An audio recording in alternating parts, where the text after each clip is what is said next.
there is really no precedence. We always like to put things in perspective. We always like to try and give you a sense of, well, we've seen this before, and thus that team can go on to win a Super Bowl, or we've seen this before, and that team has got some troubles. I don't know what to take out of the Bills-Titans game last night because there is no precedence for it. Yeah.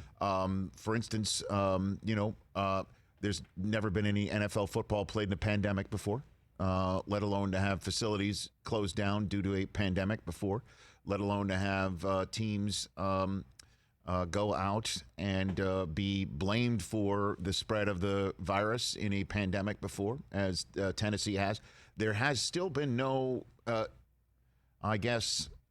specific ruling by the NFL as to what the Tennessee Titans may or may not have done to lead to an outbreak in their facility that has, thank goodness, not been seen anywhere else.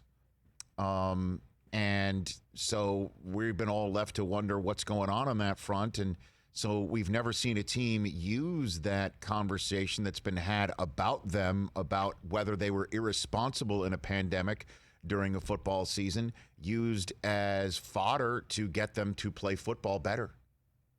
Never seen that before. Never seen, we hear what they've said about us handling a virus, so let's go get them. Never seen that before in the NFL. Never also seen before a team have to go on the road to play a game. Well, we've seen teams go on the road to play a Tuesday night football game before. We've seen that, but we haven't seen a team have to go on the road on Tuesday night in a football season, NFL season before because of a pandemic. Also haven't seen that team have to go on the road like the Bills had to do this week, not knowing if they would have to go on the road. There were plans for you. Pack your bags. Don't know if you're going. We need to see if the other team is negative for COVID-19. That's the way that the Bills had to get ready for a game. And then they also needed to know, okay, if we don't play the Titans, then we kind of need to have something in our back pocket, albeit the game is now on Monday for next week. It was supposed to be on Thursday, but that game's now on Monday with the defending Super Bowl champs, who one would say is a handful to play. I'd say so. So we've never seen those are the circumstances for a road team before. So, yes, the Bills looked awfully sloppy. There were a lot of dropped passes last night. One went off the hands of Josh Allen's receiver, and Andre Roberts, who was playing because John Brown wasn't out there, led to one of two Malcolm Butler interceptions last night. Allen looked off. The Bills were edgy on defense, jumping all over the place. Edgy on offense, jumping all over the place, looking as undisciplined as we've seen the Bills look in quite some time under Sean McDermott.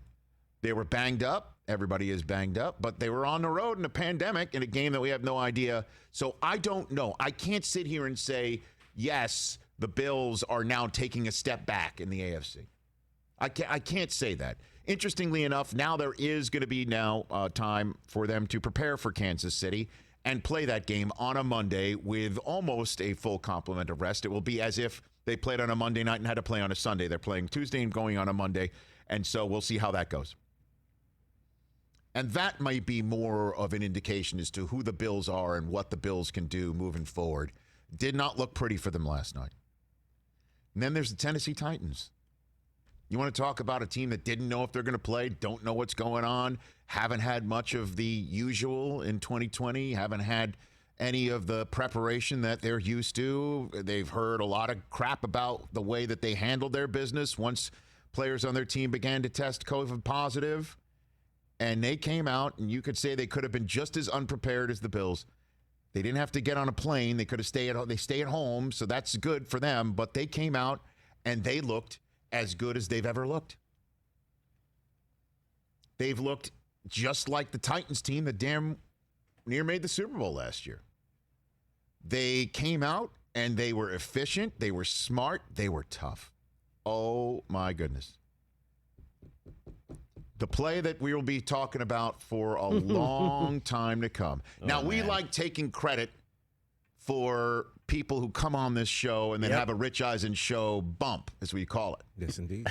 Well, we've now got a Rich Eisen Show shove. Okay, and we love Josh Norman. Poor Josh. But it looks like Josh Norman, when he was running with the Bulls in Pamplona and trying to avoid them, he was only preparing to defend Derrick Henry on Tuesday night in Week 5 of the 2020 season.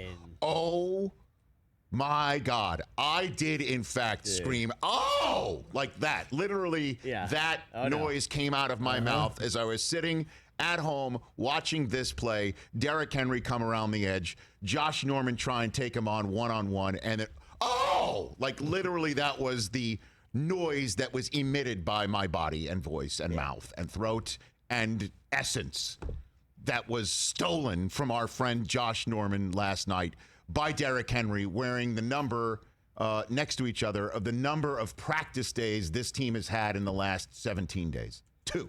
Number 22, the train ran over and shoved Josh Norman, and that was typical of last night.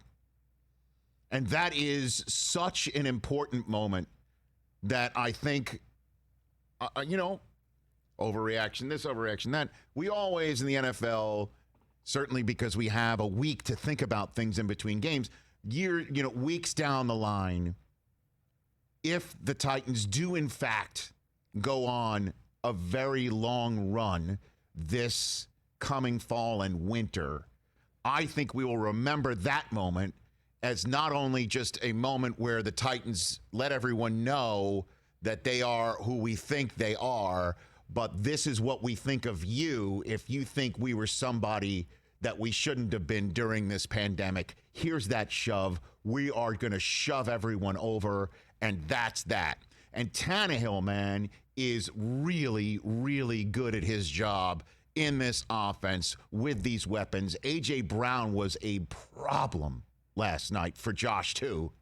Tre'Davious White was out, I know, but Josh Norman trying to, poor Josh, I mean, he knocked the ball out of Dan Waller's hand just, last week. But here he is trying to corral on an island A.J. Brown, who is physically large and in charge. He's a gam. And then when he's not trying to corral that kid, here comes Derrick Henry around the edge with a stiff arm like it is filled with plutonium. I mean, it is really something else that we saw out of the Titans last night. And I think we need to obviously give the credit where it is due. And after the game, Mike Vrabel said the game ball goes to the entire organization. I cannot imagine how many ducks needed to get in a row and what needed to be done in order for the Titans to get on that field last night, period, and get the Bills on a plane to come to them and basically be the speed bump for this team on the way to remaining undefeated. So that's my take, if you will, on Tuesday night, Week 5 finale.